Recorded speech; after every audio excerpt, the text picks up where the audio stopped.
Senhoras e senhores, estamos de volta para a segunda rodada do Physics Fight final do YPT Brasil 2014. Agora será relator o time Quebra-Nozes, será oponente Pokébola, será avaliador Dinamis e será apresentada pelo meu número 1, Invente Você Mesmo.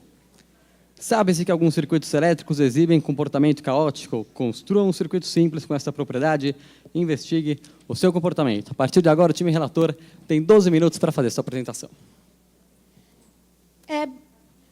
Boa tarde, eu sou a Beatriz Arruda, do time Quebra-Nozes, vou apresentar o problema número 1, Invente Você Mesmo. Conforme foi enunciado pela banca, o problema propõe construir um circuito caótico simples e investigar o comportamento do mesmo. Aqui nós temos uma visão geral do nosso trabalho, que vai consistir na análise da montagem e do comportamento de um circuito de Shua. Primeiramente, vamos apresentar uma definição de comportamento caótico. Ocorrem sistemas para os quais são conhecidas as equações que definem a dinâmica temporal deles, porém as trajetórias para tempos longos não são determináveis, ou seja, você pode determinar o comportamento do sistema infinitesimalmente, mas não para tempos longos. E isso ocorre devido a uma extrema sensibilidade às condições iniciais do sistema. E, assim, trajetórias inicialmente próximas divergem muito ao longo do tempo. Agora, vamos fazer uma análise dos componentes do circuito de Shua, que consistem em capacitores, que são elementos capazes de acumular carga mediante diferença de potencial, indutores, que acumulam energia em campo magnético, e potenciômetros, que atuam como uma resistência variável. O outro elemento é o diodo de Shua, que é o elemento responsável pelo caos. É uma combinação de elementos de circuito, amplificadores operacionais e resistores. E os amplificadores funcionam como uma resistência negativa não linear. Aqui nós temos um esquema do circuito de Shua, onde aqui estão os amplificadores operacionais e aqui estão os resistores. Os amplificadores operacionais apresentam uma diferença de potencial de entrada e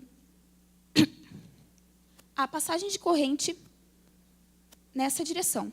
No entanto, os amplificadores operacionais não permitem essa passagem de corrente, e por isso eles geram uma passagem de corrente na direção contrária. Por isso são considerados uma resistência negativa não linear. E isso ocorre até que eles saturem. Como uma representação esquemática do sistema, temos o potenciômetro, os capacitores, o indutor e o diodo de Shua.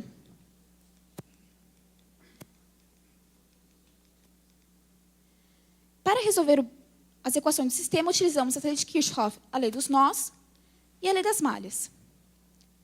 Rearranjando as equações, temos a equação característica do circuito de Shua, em que esta é a função característica do diodo de Shua, representada pela seguinte curva. Analisando a corrente em função do potencial em um dos capacitores, temos este momento antes dos amplificadores, de um dos amplificadores operacionais saturarem, porque as resistências no diodo de Shua, nos dois halos do circuito do diodo de Shua são diferentes, e quando a menor satura, há uma queda na diferença de potencial. Quando os dois amplificadores operacionais saturam, a inversão do gráfico, ele volta a se apresentar como uma resistência normal. Com base nessa equação, temos aqui uma função que descreve o gráfico da função característica do diodo de Shua. Vamos analisar também um girator. O indutor ideal do sistema, o indutor real, será substituído por um girator que simula o indutor ideal. O indutor real apresenta uma resistência interna, porque ele consiste de uma bobina enrolada, e isso interferiria no comportamento do circuito. E seria necessária alteração nos componentes. E como não importa o campo magnético do indutor, e sim o armazenamento de energia e a relação entre os terminais, utilizamos o girator, que pode ser exemplificado da seguinte maneira. As relações entre o terminal V1 e este são as mesmas que de um indutor ideal. No entanto, não há perda de energia no circuito como um todo, devido à presença dos amplificadores operacionais. Resolvendo as equações, podemos nos certificar que, de fato, a relação entre os terminais se comportam como um indutor ideal. Vamos analisar também o expoente de Lyapunov, que é usado para quantificar o comportamento caótico de um sistema. Os expoentes de Lyapunov podem ser positivos, nulos e negativos. Aqui nós temos a equação que descreve a equação de Lyapunov, em que este termo é divergência após um tempo t, e este é a divergência nas condições iniciais do sistema. Assim, quando um sistema apresenta expoente de Lyapunov negativo, há uma maior divergência. Quando ele seria nulo, seria constante, e quando ele é positivo, há uma convergência. Aqui temos uma representação esquemática dessa função. Quanto aos materiais utilizados, aqui temos uma breve lista e uma imagem do osciloscópio utilizado no experimento. Quanto à metodologia, o circuito foi usado de acordo com o seguinte esquema. Aqui nós temos os valores dos componentes utilizados. E esta é a montagem do nosso circuito, que foi feita em uma protoboard. Estes são os potenciômetros, os amplificadores operacionais, em azul, os capacitores em amarelo e os resistores. Comparando novamente, temos aqui o diodo de Shua, aqui o potenciômetro, os dois capacitores e o direito aqui substitui o indutor real, se comportando como indutor ideal. Foi parte da metodologia também a aquisição de dados para o cálculo do expoente de Lyapunov. Foi feita através da conexão da placa de circuito à placa de som do computador. E, com isso, nós conseguimos valores das tensões nos capacitores. Esses valores foram aplicados a uma equação no MATLAB, e, com isso, conseguimos valores para o expoente em diferentes trajetórias no circuito no mesmo gráfico. Quanto aos resultados no osciloscópio, entre 0 e 1798 ohms, foi apresentado um comportamento oscilatório, como pode ser visto nos gráficos, mediante a variação da resistência no potenciômetro, que esse é o parâmetro variável do sistema. Entre 1798 e 1872 ohms foi apresentado o atrator estranho de Shua, e este é o elemento caótico do sistema. Um atrator é o ponto ou conjunto de pontos pelas quais as trajetórias de um sistema tendem a passar. O atrator de Shua é chamado de estranho porque, para o mesmo ponto, trajetórias podem convergir, divergir ou permanecer constantes, o que caracteriza o comportamento caótico.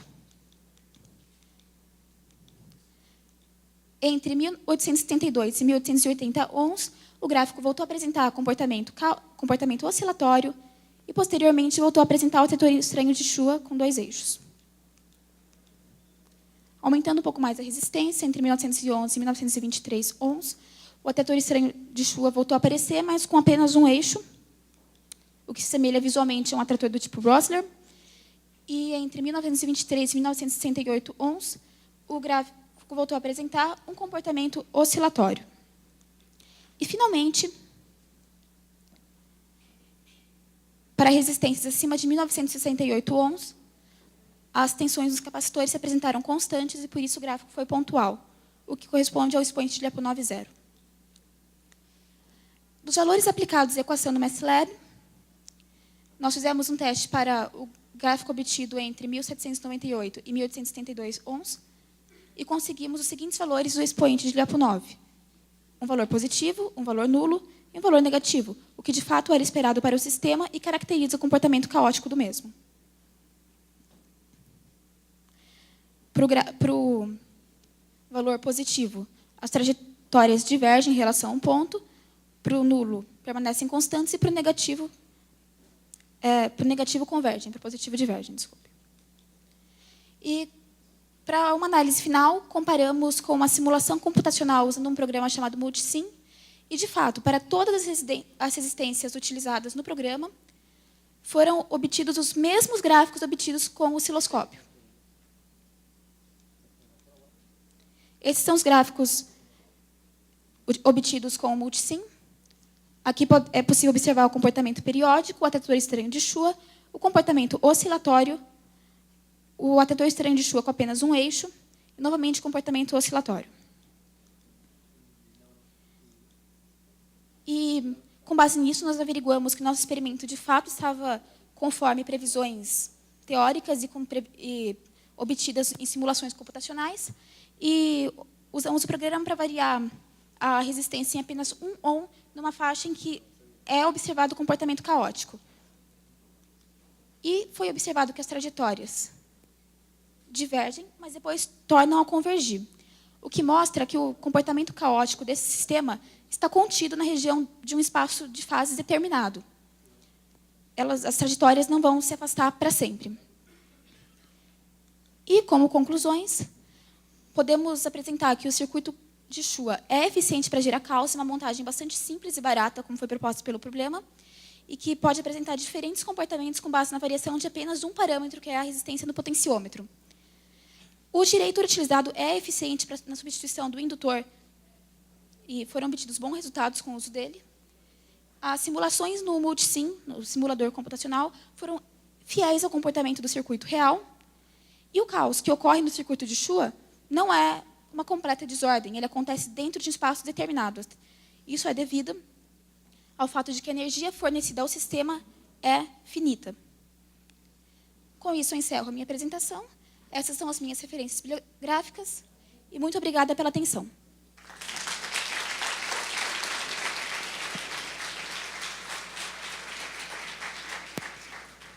Obrigado. Agora o time oponente tem 2 minutos para os seus primeiros questionamentos. Bom dia. No comecinho você falou o que era o caos. E então você definiu chamando alguma coisa de trajetória. O que você quis dizer com trajetória? Bom, Nos primeiros slides, você falou sobre trajetória. Sim. A trajetória diverge? Seria os pontos possíveis num sistema de coordenadas e as funções que passariam por eles. Tá. Por que vocês substituíram o indutor por um diretor? Como eu disse, o indutor real apresenta uma resistência interna. E essa resistência altera o comportamento do circuito, que o indutor consiste de uma bobina enrolada. E seria necessário alterar componentes do circuito. E o diretor simula um indutor ideal, porque as relações entre os terminais dele são as mesmas, e o que é relevante para o funcionamento do circuito é o fornecimento de energia e a relação entre os terminais. Não tem relação nenhuma com o campo magnético do indutor. Você observou alguns parâmetros para confirmar que ele era caótico ou você simplesmente comparou Sim, com o gráfico teórico? Eu fiz experimentos utilizando o osciloscópio, foi calculado os valores do coeficiente de Lyapunov, que prova se um sistema é caótico ou não, e foram utilizadas também simulações computacionais que concordaram com os valores de resistência obtidos no gráfico. E isso confirmou totalmente a existência de caos? Sim, os gráficos no capacitor, o capacitor foi ligado diretamente nessa placa de circuito. Isso, de fato, confirma que o circuito de Shua é caótico. Obtivemos, de fato, os gráficos dos atetores estranhos. Não existiria diferença entre o indutor comercial e o diretor, então? Existiria? Muita? Sim, o indutor real se comporta de uma forma bem diferente do ideal, por conta da resistência dele. Obrigado. Obrigado. Agora o time oponente tem 3 minutos para preparar a sua apresentação.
Agora o time oponente tem 3 minutos para fazer sua apresentação.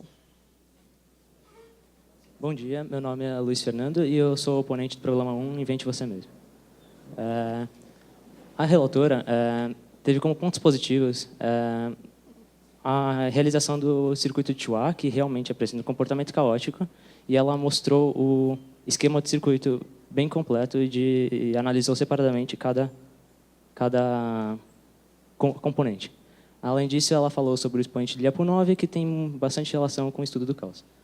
Mas como ponto negativo, ela simplesmente falou de um circuito que acaba sendo meio complicado de fazer, porque existem alguns mais simples, como o RLD, que só tem 3 componentes passivos e bem fáceis de serem encontrados. Pode passar. Como ponto positivo, experimentalmente, ela substituiu o indutor pelo girator, que realmente tem diferenças do indutor e importantes. Ela fez uma simulação dos resultados experimentais e comparou com o experimento, o que é muito importante.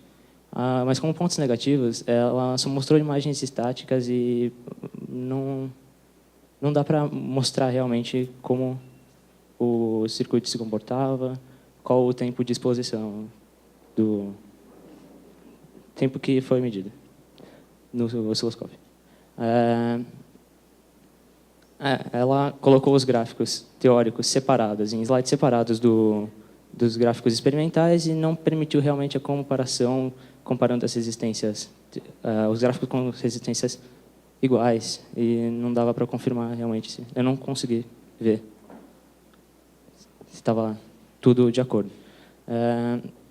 E o mais importante é que ela não falou o que estava sendo medido no osciloscópio, ela simplesmente jogou uns gráficos sem falar qual a voltagem ou corrente que estava sendo medida.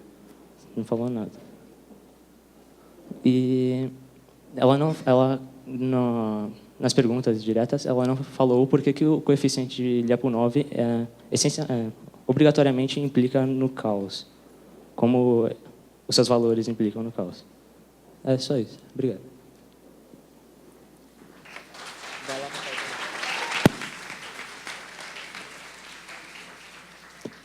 Vamos agora para 10 minutos de discussão. Bom, quanto à consideração sobre o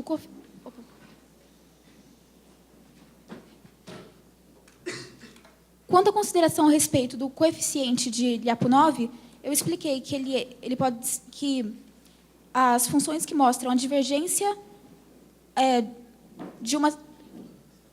do comportamento de um sistema com base na variação das condições iniciais e como ele pode se comportar. Ele pode ter um comportamento constante, se as trajetórias divergem ou se elas se aproximam. E quando as 3 coisas acontecem ao mesmo tempo, há comportamento caótico. Isso foi explicado. Em um slide, você mostrou 3 coeficientes de Lyapunov diferentes. Sim, você sim. não diferenciou eles, mas o que cada um representa, porque existe diferença entre os valores. O coeficiente nulo representa trajetórias constantes. Não foi isso que eu falei. Você obteve 3 coeficientes diferentes. Por quê? Por que não só um? Porque no comportamento o gráfico do atrator estranho de Chua apresenta infinitas trajetórias convergindo em torno de 2 eixos. E em relação a esses pontos, as trajetórias podem se aproximar, divergir ou permanecer constantes. E aplicando para simulações computacionais, para equações mais célebres esses valores, podemos obter 3 coeficientes de Lyapunov positivos, negativos ou nulos, como foi explicitado. Então, mas cada coeficiente, um coeficiente não é o coeficiente do gráfico, a da separação da trajetória num eixo, a outra no outro eixo e a terceira no outro eixo. Nos eixos do osciloscópio? Não, no eixo. Não, é a relação entre a tensão entre os 2 capacitores. Oi? É a relação de tensão entre os 2 capacitores. Não, o coeficiente Lyapunov. O primeiro, ele representa uma divergência, o coeficiente Lyapunov em qual eixo? Em qual das equações lá que você escreveu? Bom, quando o coeficiente é positivo, como eu falei, as trajetórias... Não. Tem 3 coeficientes. Sim. Qual a diferença entre cada um deles no método de obtenção a partir das equações ou do experimento? Nós acoplamos a placa de som e acoplamos os valores. Eu não estou entendendo a pergunta, me desculpe. Cada um deles representa um coeficiente num eixo. Não. Num eixo do gráfico. Quando você pega valores de tensão para pontos diferentes no gráfico, eles podem se apresentar positivos, nulos ou negativos. E por que No caso, três ao conseguimos- mesmo tempo? Um positivo, um Porque negativo e um nulo. há comportamento caótico no circuito. Eu falei isso. Está repetindo a pergunta. Vamos para a próxima. Você disse que quando o coeficiente de Lyapunov é positivo, eles divergem na apresentação. Ou a trajetória houve uma diverge. pequena confusão. Na verdade, ele converge. Assim, Desculpa, positivo diverge. Sim. Não, você falou que converge. Na apresentação. Diverge. Sim, tá. Tá. Mudando um pouco o assunto, você, com a sua definição de caos que você deu no início, você consideraria o movimento browniano como apresentando comportamento caótico? Não, ele é aleatório e a aleatoriedade é diferente de comportamento caótico. Tá. Não. Tá. De que forma você realmente, ignorando o coeficiente de Lyapunov, que outra forma você poderia confirmar que realmente esses gráficos se apresentam um comportamento caótico e não simplesmente Pela questão gráfico de bem denso? Poincaré. Questão de Poincaré. E isso daí foi mostrado na apresentação? Não, porque nós não achamos relevante. A abordagem que nós fizemos foi com base no coeficiente de Lyapunov. Tá. Obrigado. Tá. Sim, sim. No seu circuito, que voltagem, que tensão você aplicou para a tensão na entrada? E que frequência foi usada? Entrada Se for no quê? usada a frequência. A tensão de entrada, porque você necessariamente precisa de uma tensão para que tenha uma corrente fluindo, né? 10 volts. Hã? 10 volts. Tá, obrigado. E que frequência? Ou se foi usada uma frequência? Frequência da onda. Isso não foi dado, não é necessário dar uma frequência ao circuito. É necessário então fornecer uma tensão É uma tensão contínua. constante, sim. Então, com tensão alternada, o circuito funcionaria? Seria caótico? Mudaria alguma coisa? Não. Não. Então, poderia fazer com uma tensão alternada, ligando na tomada, por exemplo? Não, Sem ele não problemas. funcionaria. Não funcionaria. Não. Tá. Não da mesma maneira representada. Mas ele apresentaria caos de alguma forma? Algum parâmetro poderia ser variado para apresentar caos? Não, ele funciona sobre apenas condições específicas. Ele é muito sensível.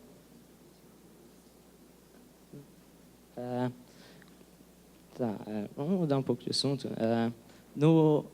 Voltando no esquema, na sua montagem de circuito, você usou 2 potenciômetros, certo? Sim, sim. E então você variou a resistência. Sim, sim. Qual das duas resistências você estava variando? Porque tinham 2 potenciômetros aí. Ele varia... A do direita onde está ou representado por R. ou a que estava entre os Onde capacitores? está representado por R. Entre os capacitores. Sim, tá, obrigado. E o gráfico foi obtido medida a tensão em que pontos? Em que pontos? A tensão em que pontos do circuito? Se você puder mostrar. Entre os dois capacitores, isso foi mencionado. Os gráficos no osciloscópio são os eixos, a relação de tensão entre os dois capacitores. O eixo horizontal representa Sim. a tensão em qual capacitor? Tanto no osciloscópio quanto na simulação computacional. Tá. Vamos ver.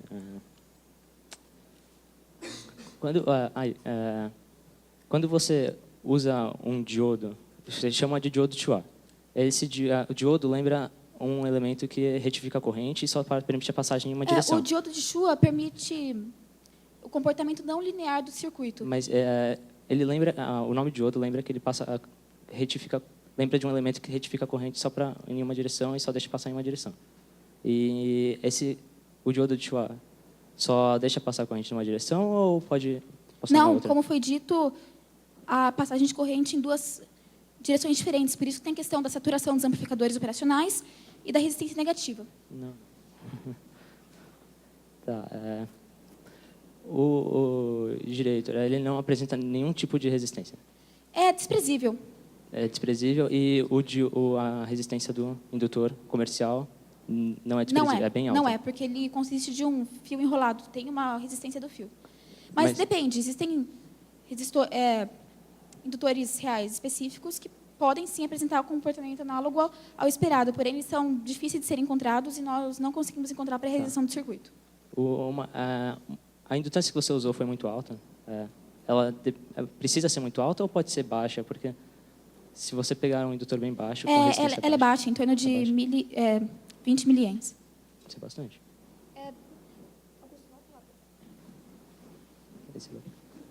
Isso é bastante. 1 milihenry já é bem, não é tão fácil. Foi representado o valor de cada componente num esquema. Volta. Aí. Aqui não está representada a indutância resultante. Calma aí.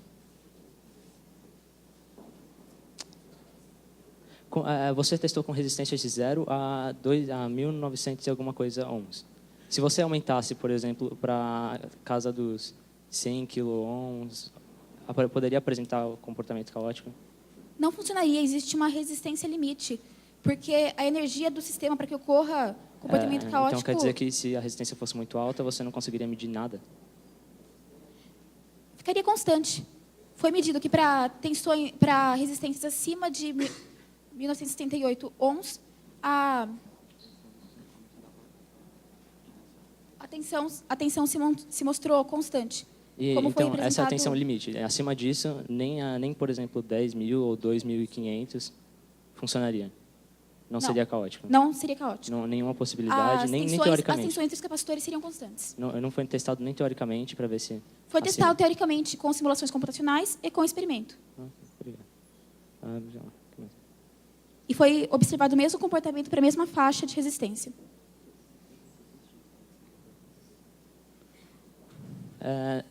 Quando você fez o gráfico teórico experimental, todos os valores estavam bem próximos? Ou você só olhou e falou, são iguais e por são isso bem próximos. Eu confirmo que é caótico? Foram plotados valores muito próximos. E no começo você fala que o caos, você fala sobre trajetórias densas, você fala de trajetórias densas? Trajetórias o quê? Densas, Desculpa, não entendi. Você pode falar mais alto? Não periódico, você fala que é não periódico. Como que você confirma que no seu experimento ele não é periódico e realmente ele é caótico e nunca vai se encontrar? Bom, como simulações computacionais, nós temos também gráficos como anexos do espectro de frequências para obrigado. os valores obtidos. Isso foi feito com simulações computacionais também. E pode-se observar que para as faixas em que foi observado o comportamento periódico... Essa frequência aí, você disse... O que é essa frequência? Você disse que não... Ok. Agora o time oponente tem 1 minuto para suas considerações finais.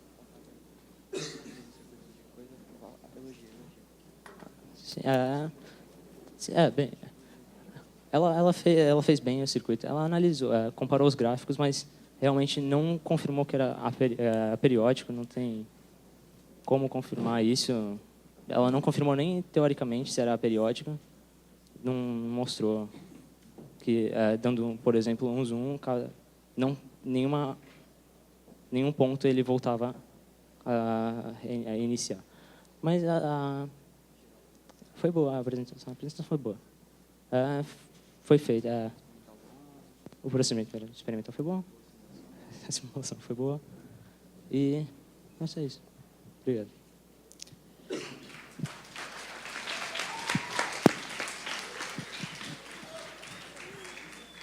Agora vamos acionar o time avaliador, que tem 3 minutos para suas primeiras perguntas. Primeiramente, boa tarde, equipes relatora e opositora. Boa tarde. Primeiramente, eu gostaria de perguntar à equipe relatora. A que se relaciona a sensibilidade dos sistemas, do seu circuito? As condições iniciais, variação da resistência no potenciômetro. Ok. O que aconteceria se eu removesse o diodo que vocês utilizaram? Não apresentaria comportamento caótico. Ele é essencial para o sistema apresentar comportamento não linear. Ele é o componente não linear do sistema. Ok. A equipe oponente, concorda? Concordo. E o que aconteceria se eu retirasse a bateria, que seria a fonte de energia do sistema?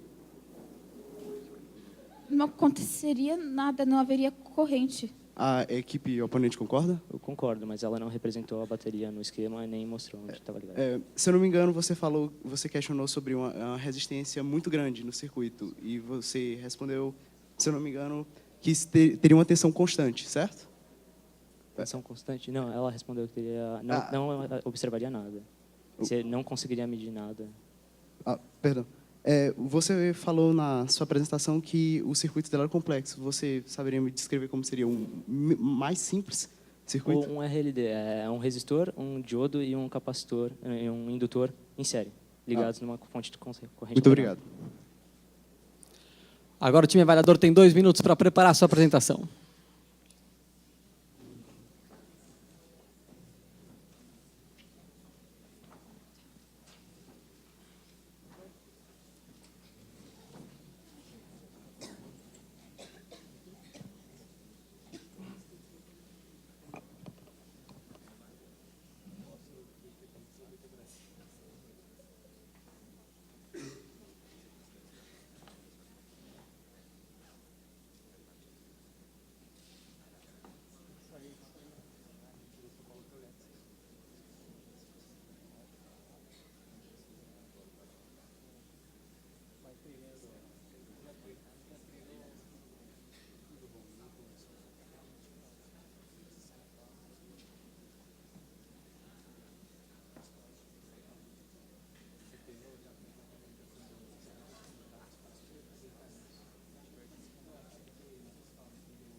Agora o time avaliador tem 3 minutos para fazer sua apresentação. Vou pedir para os 3 times tentarem falar um pouquinho mais alto para todo mundo conseguir ouvir com tranquilidade, tudo bem? Vamos lá.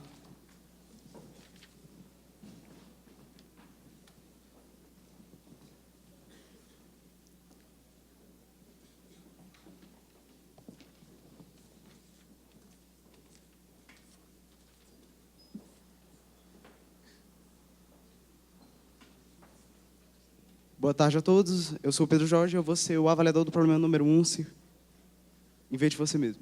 Primeiramente, os pontos positivos da equipe relatora. Teve uma apresentação bastante didática, com teoria clara e coesa ao experimento. Isso facilitou bastante a compreensão. Ela analisou diversos parâmetros que influenciam nos resultados. Você consegue ver isso pela variação dos experimentos, pela teoria. E aí teve uma boa montagem experimental. Você pôde visualizar que eles utilizaram diversos circuitos, diversos elementos circuitos. Isso foi bem interessante na parte experimental. Quanto aos pontos negativos da equipe relatora, ele não detalhou erros experimentais e imprecisões instrumentais e não respondeu corretamente a pergunta relativa à extração da bateria no sistema. A equipe oponente, pontos positivos. Ela indagou pertinentemente sobre as lacunas relativas ao expoente de Lyapunov 9, fez uma avaliação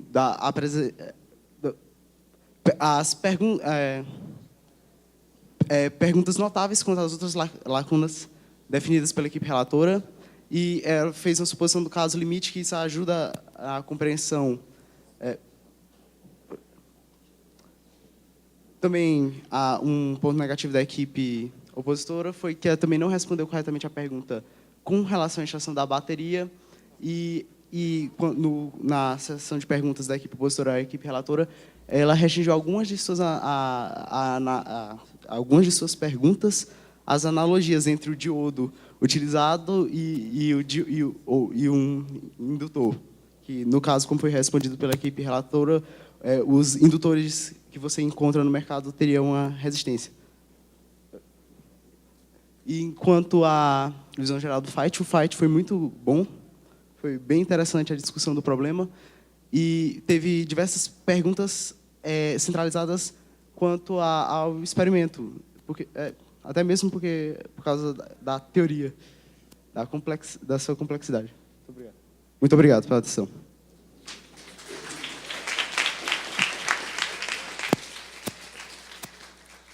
Vamos para 2 minutos as considerações finais do relator.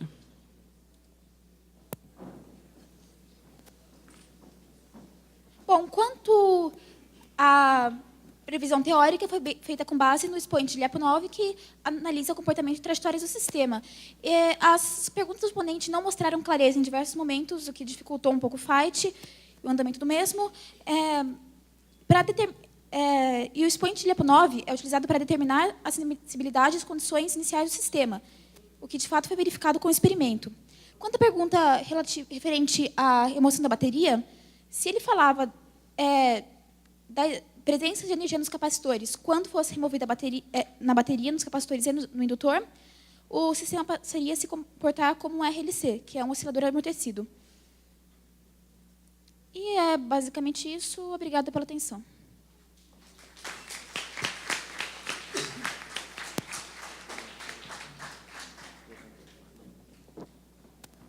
Ok, vamos agora para os 10 minutos de perguntas do júri. Tem alguém que já está com o microfone aí? Eu aqui não consigo. Pronto, chegou o microfone lá de onde parou, lá na quarta fileira. Vamos lá para 10 minutos.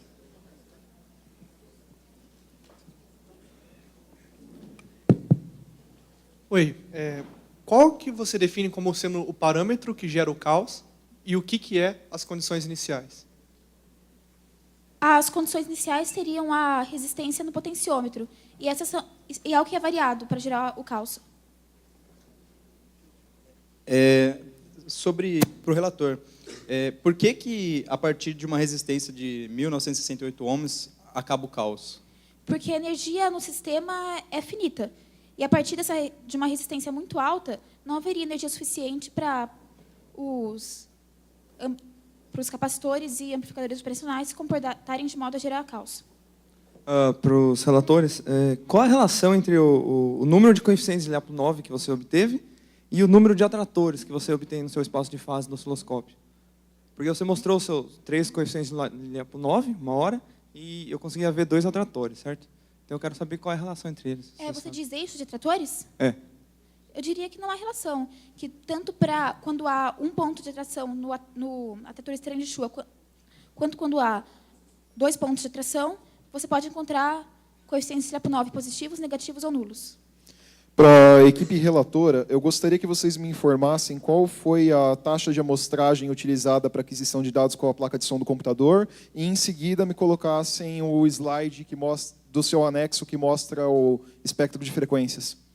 48.000 Hz. Só um instante para colocar o slide. Calma. Enquanto ele vai montando aqui, se quiser fazer mais uma pergunta. Quando você faz uma medida num sistema físico, você tem que tomar muito cuidado para o equipamento de medida não interferir no sinal que você está medindo. Na forma que você usou de aquisição com placa de som, isso poderia interferir no sinal? Como?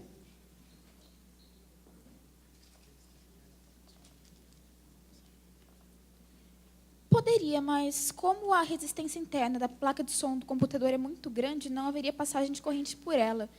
Então, eu acredito que não seria relevante para o sistema. Vamos voltar para a questão anterior, então?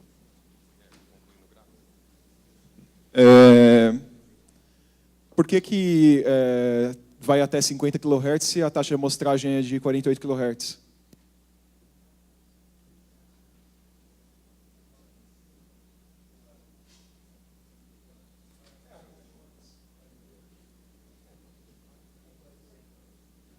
Para um pouquinho antes de 50, seria a divisão dos gráficos. Pode voltar lá na sua definição do expoente de Lyapunov, por favor?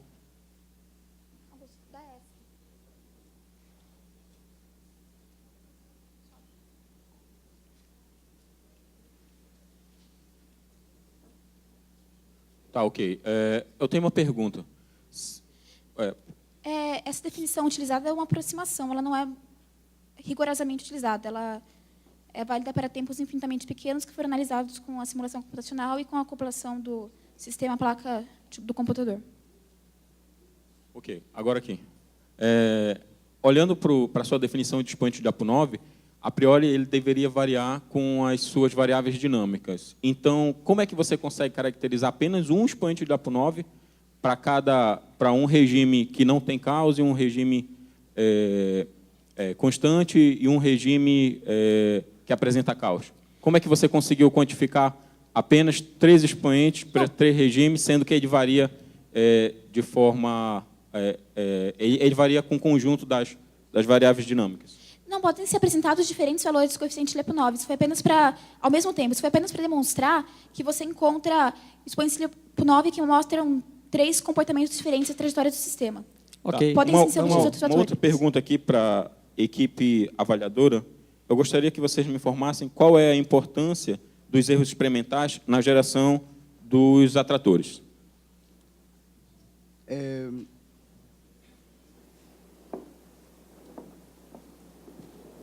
Em primeiro lugar, a fonte de erro pode ser, inclusive, do instrumento que está sendo medido e...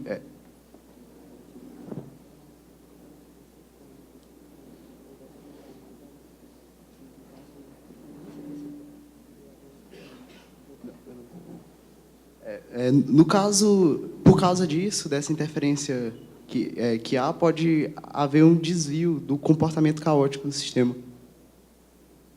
Para o avaliador, sobre a bateria. Você quis dizer começar o experimento sem nenhuma bateria ou tá com a bateria ligada e retirar ela depois? Tá com a bateria ligada. No caso, não seria exatamente retirar, seria quase que instantaneamente trocar a bateria por um curto-circuito.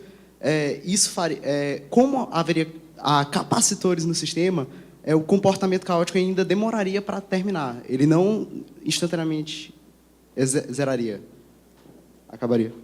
Para o grupo relator, se em vez do diretor utilizasse um indutor comum, o que aconteceria? O indutor real ou o indutor real com a resistência afetaria as fases da resistência. E isso, as faixas da resistência, isso faria alteraria o comportamento do circuito e faria o comportamento caótico ser encontrado em faixas de resistência diferentes, basicamente. E o que a equipe oponente acha da resposta? A indutância, no indutor comercial tem uma tolerância muito grande, então mudaria no resultado experimental.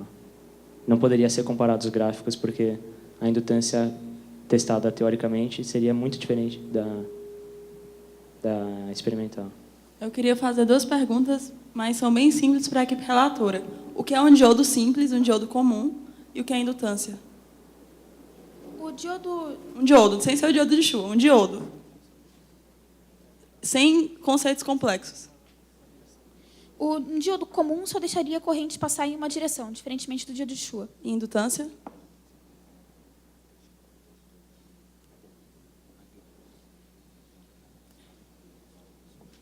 E a indutância é a característica do indutor que determina a resposta dele a uma variação de corrente.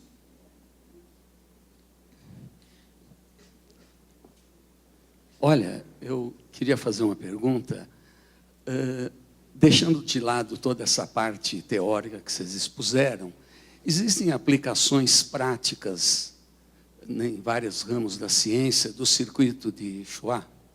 Sim, na área da comunicação, estudo de neurônios, de sistemas biológicos, como a relação de sinapses entre os neurônios. E na elétrica, basicamente na área de comunicação e transmissão entre fios.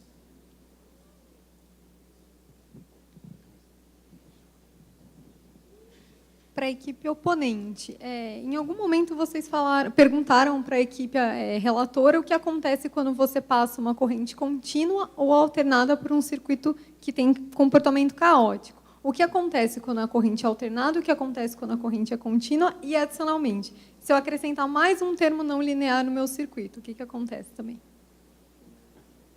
Tá, a frequência, eu não sei com que... Ela não falou se trabalhou com frequência. Ela falou que trabalhou com corrente contínua, e corrente contínua apresentava o caos.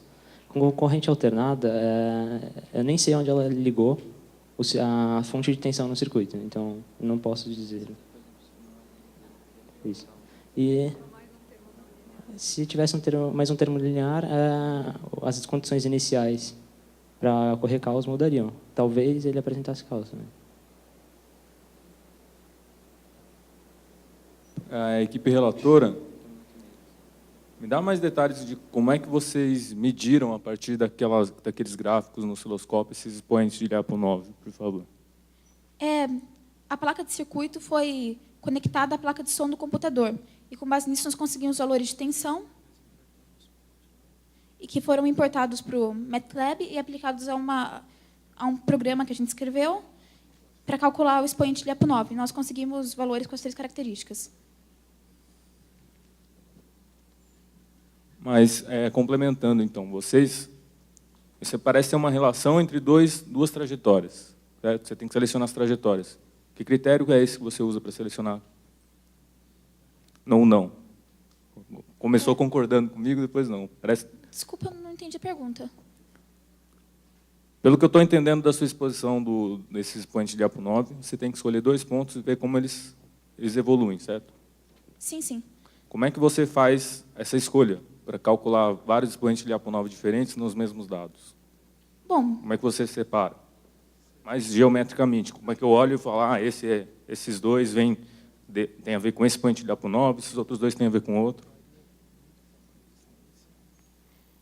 escolhemos os pontos em que há pequena variação de resistência. E vemos como eles evoluem ao longo do tempo. Ok, senhores jurados, por favor, finalizem as notas dos times relator, oponente e avaliador.